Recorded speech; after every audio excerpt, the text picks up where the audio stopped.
Ladies and gentlemen, welcome to Field of 68's last call. What's your go-to Applebee's order? I don't go to Applebee's. We actually call it Crapplebee's, to be honest. Who's the better team right now, Creighton, Marquette, or UConn? What are you doing? What is that? Pray for Fanta. Oh, come on, Zach. Here we go. It's last call.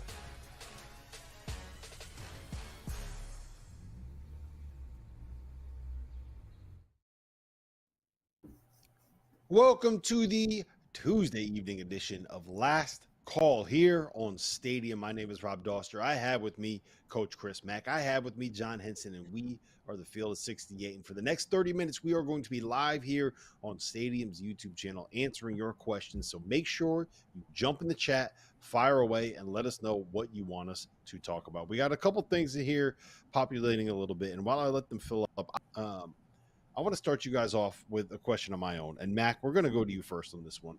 This is from me. What is the snack that you have brought with you to last call tonight? The last two times I've been on with you, it's been animal crackers. What do we got today?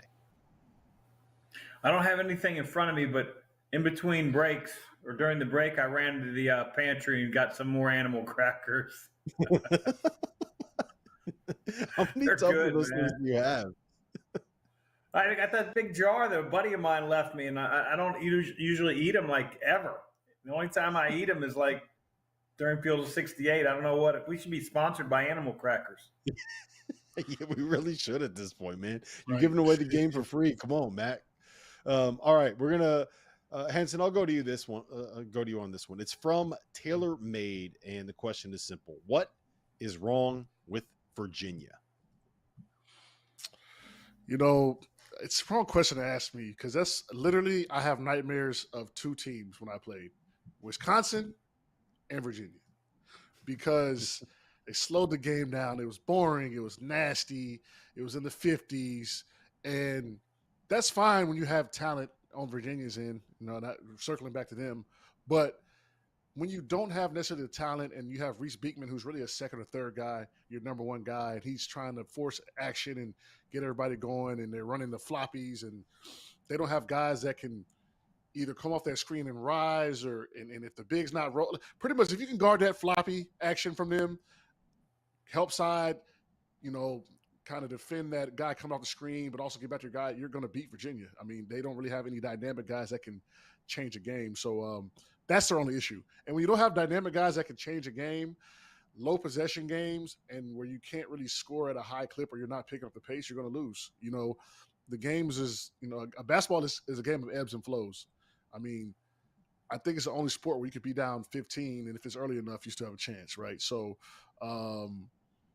they just don't have the firepower to be down by a lot. And I don't care who you are, if you're Purdue or you're Coppin State and you're last in the Ken Palm, you're going to be up or down at any point in the season, 8 to 10 points, and you're going to have to come back. So Virginia can't do that, and that's really their only issue. They can't come back on anybody, and they don't speed up their pace when they're down. Mac, the wildest thing about Virginia to me is that they are third nationally in turnover rate offensively, and they rank 152nd in adjusted offensive efficiency according to KenPom, which means they never give the ball up. They just shoot so badly that despite the fact they never turn the ball over, they're still one of the most inefficient offenses in the ACC. That is not something I would have expected from a Tony Bennett team. Yeah, I mean, I think it comes down to they don't necessarily have the talent they've had the last, several years. They still have the same system. The thing about Tony's teams is they'll continue to get better, especially, they're playing a lot of young guys who's obviously a senior, is older, but the majority of those guys are sophomores and freshmen. And so it takes time, just like we talked about Kentucky. Check back in a month or so. I mean, they've won their last two games, albeit not against Duke or Carolina or some of the better teams in the ACC, but they've won their last two. They got one on the road. That's a big deal for Virginia this year. They got one on the road. It is. And, you'll start to see at least what's usually been a roadmap for them. Is you'll start to see as the season goes on, opponent scores start trickling a little further down, and pretty soon you're watching this 57-49. It's 60-52. John's right though. The couple times that we had an opportunity to win the game, and the one that we beat them, we jumped on them. And I don't care how talented you are, if you're only going to play in the half court, you're not going to get any transition offense. And generally, they don't get second shots either because they're so hell bent on getting back defensively and making sure that you have to play against that half court defense. They don't send guys to the offensive glass outside of their big guy, who right now isn't Caden Shedrick. It's a different look for them. So they're young. I think their system, their style of play will get better. It's going to be maybe what UV fans have seen over the last 4 to 8 years. All right, Henson, I'm going to go to you on this one from Terry D. Is Nebraska a team that can make a run in March? Put another way, do you have Tominaga fever? I saw them call. I see memes and they call him like the Asian Steph Curry. I mean, it's fun. He's a baller, man. Straight up, he's a hooper. And I don't know what's considered a run. What's a run for them? Winning the first game, getting out of the Probably first getting to the weekend? Sweet 16. Like get out of the first weekend. If it's not in Nebraska, I don't see them getting past the first weekend. So I don't think so. But they're a feisty team, and they're a team. When you're just scrolling through the numbers and the box scores, and they raise your eyebrows sometimes with the scores and some of the wins they have. So definitely a dangerous team, but I think they're not going to sneak up on anybody, which is what you're going to have to do in the tournament. I think teams will be ready for them, knowing that, hey, look, this team is a lot better than what you may see on film or what you see on paper. Mac, you buying Fred Hoiberg's crew? Yeah, I like Hoiberg's crew. They shoot an awful lot of threes. They shoot a high percentage. We talked about it before. What's the type of team that maybe could give Purdue a tough out in there in the beginning? I know that obviously they wouldn't play them early in the tournament because they're conference opponents, but a guy like Rink Mass goes 6 to 8 from 3-point land tonight. Their team goes 14 to 27. He has 34 and 10. The floor, and you have those guards that can shoot. So yeah, I mean they're dangerous. They're dangerous, and Fred's got them believing. Good for him, because there was a lot of chatter going into the year that was a make or break year, and I'm happy for him because he's a hell of a coach, a great person, and the Cornhuskers are playing some really good basketball so far this year. Yeah, if I would have told you that that somebody that was an import from overseas went for 34 and hit 6 threes, how far down the list would you have to get before you got to Rink Mass on this Nebraska roster? Everybody would be guessing it would be Keezy Tominaga. They're a fun team, and they're one of those teams where I feel like they'll either make it to the second weekend or they're going to lose by 35 in the first round because they can't get stops. So it's going to be one of those two things. All right, Mac, we'll go to you. This question is from Bram J. What middle of the pack team in the Big 12 do you think can overachieve and make a run in March? After I just called the Big 12 completely overrated, who's going to prove me wrong? Oh man, Baylor maybe. I mean, I hate to say middle of the pack, because I don't know how it's going to shake out, man. They may be one of the top teams, but there's so many daggone good teams.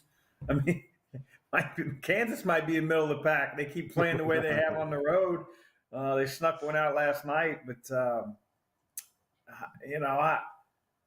take your Henson, pick. I just want you to realize what happened here. I asked him for a middle of the pack team in the Big 12, and he picked 2 of the last 3 national champions to well, there you go. Hey, Baylor, going right out now, on the limb, Mac. You're going out on the limb, man. Baylor's in 5th place. You know what I mean? So I don't know. Who do you want me to say? Texas? They got enough talent to. Texas. There you go. There you go. All right. Yeah. I mean, Tyrese Hunter gets it going. I like Texas. I like Texas too. I like TCU as well. Under the radar, they defend. Middle of the pack at the moment right now. I think Texas is going to ascend a little bit here, but middle of the pack, I like TCU. Maybe if Oklahoma figures it out. Those are the 2 teams I could see maybe making a run because there's 2 teams that I think are better than what we can perceive them to be at the moment. Yeah, Texas has a point guard in Max Asmus that made the Elite 8 at Oral Roberts, and they have another guard in Tyrese Hunter that made the Sweet 16 with Iowa State, both as teams making a run. I'm going to throw another one at you. I think Texas Tech. I know they're in first place right now, but they're going to end up somewhere in the middle of the pack when it's all said and done. Middle of the pack. I really like the duo of Popeyes. Look, I'm going with my Mac rules. You can say whatever you want. Whatever the question Middle is, of the you pack. They're in first.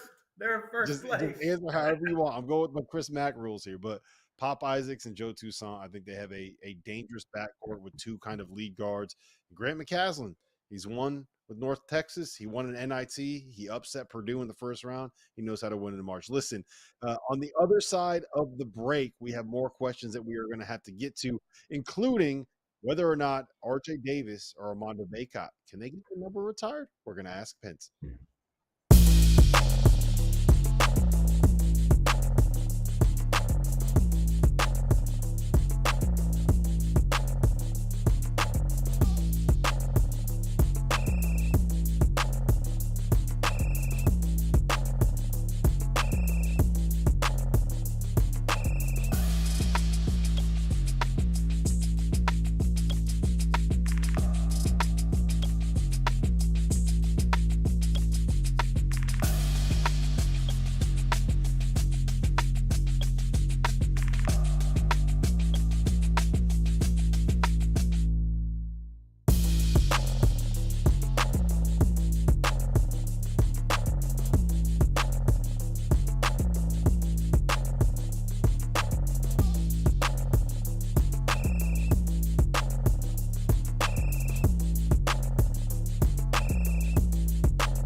Welcome back to Tuesday evening edition, the last call. We are live on the Stadium YouTube channel. We're going to be answering your questions. My name is Rob Doster. I have John Henson. I have Chris Mack, and we are the Field of 68.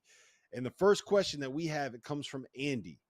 And I think we all know the answer to this one. Henson, does the Big Ten get more than 5 teams in the NCAA tournament this year? 5. You know, Wisconsin, Purdue, Illinois. No. I see. No. When Northwestern gets in, we think Northwestern gets in. They got work to do. Yeah, we have them in our most recent bracket. Okay, I'm looking through it right now. Nebraska could go either way. Michigan State. So we have. I mean, yeah, they're in. So our most recent bracket has them as a 10. Michigan State. Their metrics are really good. Well, these are the teams that we have in. So tell me these are the teams that we have in our most recent bracket. Purdue, yeah, obviously they're going to get in, right? Mm-hmm. Wisconsin, yeah, obviously they're going to get in. Illinois, probably going to get in. Northwestern, they're going to be close, right? We have them as one of the playing games. You think they end up getting in? Yes or no? Yes. For now. For Field of 68 purposes, yes.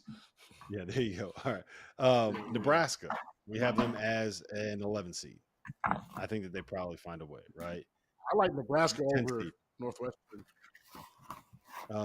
Michigan State, you think they can get in? The metrics? It's kind of what you're banking on. I think they end up getting in. So, yeah, they'll get in. So, yeah, you said more than 5, right? Yeah, that's 6 right there. I don't think 6 are getting in. 6 are not getting in. Either Nebraska or Northwestern. It's going to be 2 of those 3, not all 3. So you're calling it a 5. Okay. We solidified that. Mac, over under 17 animal crackers you're going to eat before the end of the show. No, if we put a bet down, I'll stop eating right now, but it'd probably be the over.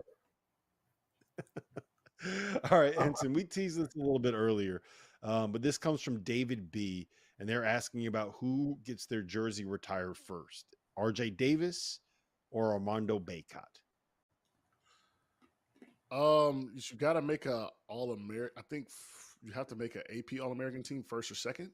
So I think RJ's a shoe-in because if he was, I think he's going to win ACC Player of the Year at this rate. Mhm. So he'll be up there. Armando has work to do, but if he makes one of the All-American teams, I don't think he will. He could be in there, and that's a shame because I mean he's probably going to be one of the, if not the most decorated player not to be up there. So unless he wins a gold medal, he will not be up there. So he was a third-team AP All-American in 2023. Is that enough to get you in? I don't know if third. I think you got to be first or second AP. I'm not sure though, but I'm pretty sure first or second team. All right. Can I just say for the I'll record have that to it's consult. wild I'll have to consult. if a guy that has played for 5 years and has put up the numbers that Armando Bacot has, like, can we make an exception? Can we get Mondo's jersey up there? Can we get a 5 up in the rafters? You don't have to retire Listen, the number, right? Just get a jersey that says Bacot on the back up there. He's done a lot for that program. Come on. You know, it Some was respect funny about because that, when I was playing, I got like ACC Defensive Player of the Year twice, first team All ACC. So there were people that were like, "Hey, man, there's no real precedence for a Defensive Player of the Year. They never had one, so there was no precedence to put it in the banners." And they did not change the rules for me, which I'm glad that rules are rules. So, hey, he's had 5 years to get in one of those tiers. So. Hey, Mac, did you hear what he just said?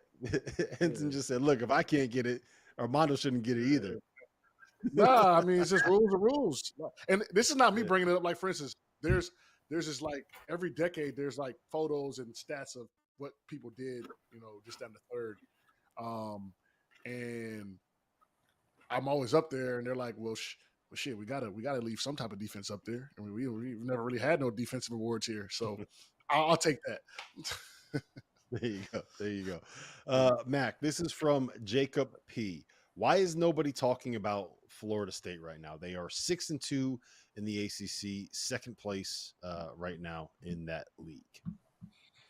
Well, I think obviously the reason that nobody's really talked about them, Rob, is because, in the very beginning of the year, they were miserable. They looked, Florida blew them out of the building. Their non-conference was not very good. They looked like a team that was going to be middle to bottom of the pack in the ACC. But give them credit. Leonard's really turned them around. They're playing like the old Florida State teams that he's always had. Big win tonight at Syracuse. So it's got to keep doing what they're doing, and people are going to start talking about them. That's for sure. Yeah. Henson, I know you've watched a bunch of Florida State. How good is this group? Go ahead. If you don't have, I think there's starters like 6'5", 6'7", 6'7", 6'9", 6'11". Like, if you don't have the length and the strength to compete with that team, they're going to beat you.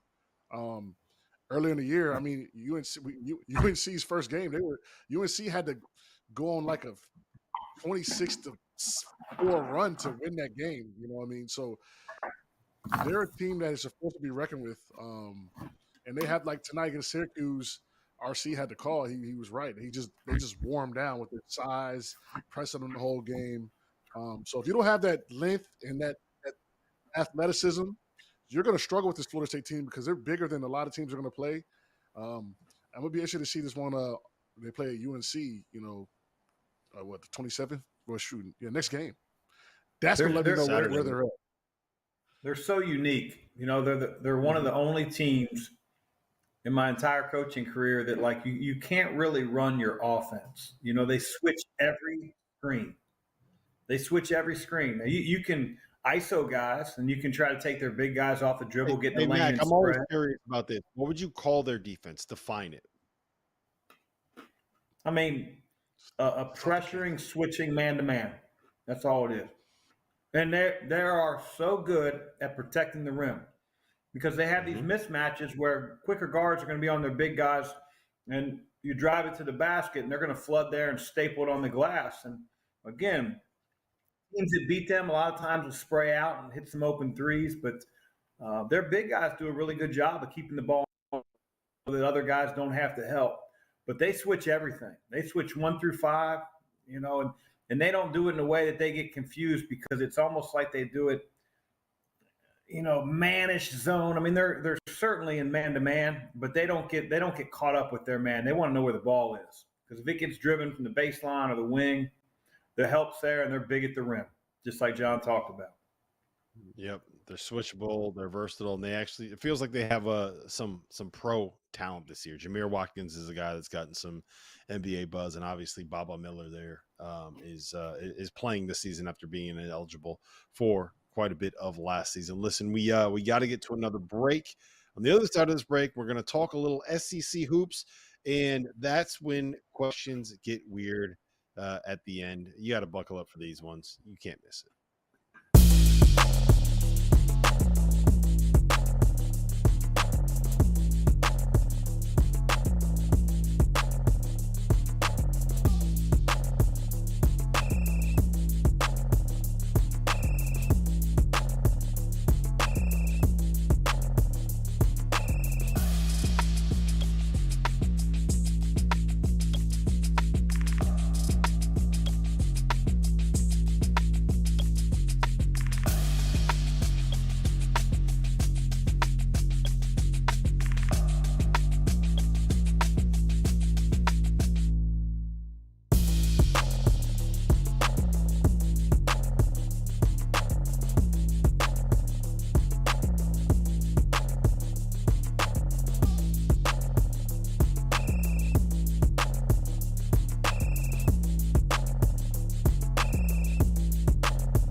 Welcome back. It is the Tuesday evening edition of Last Call. My name is Rob Doster. I have John Henson. I have Chris Mack. We are the Field of 68. We are live on the Stadium YouTube channel for about another 7 minutes answering your questions. We got to go quick on these ones, guys, because we got a bunch here to get to.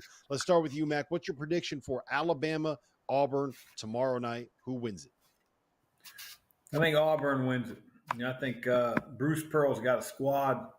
Alabama's been playing a lot better than they did in the beginning of the year, but I like Auburn. I'm going with the Tigers. On the road, Henson, what do you got?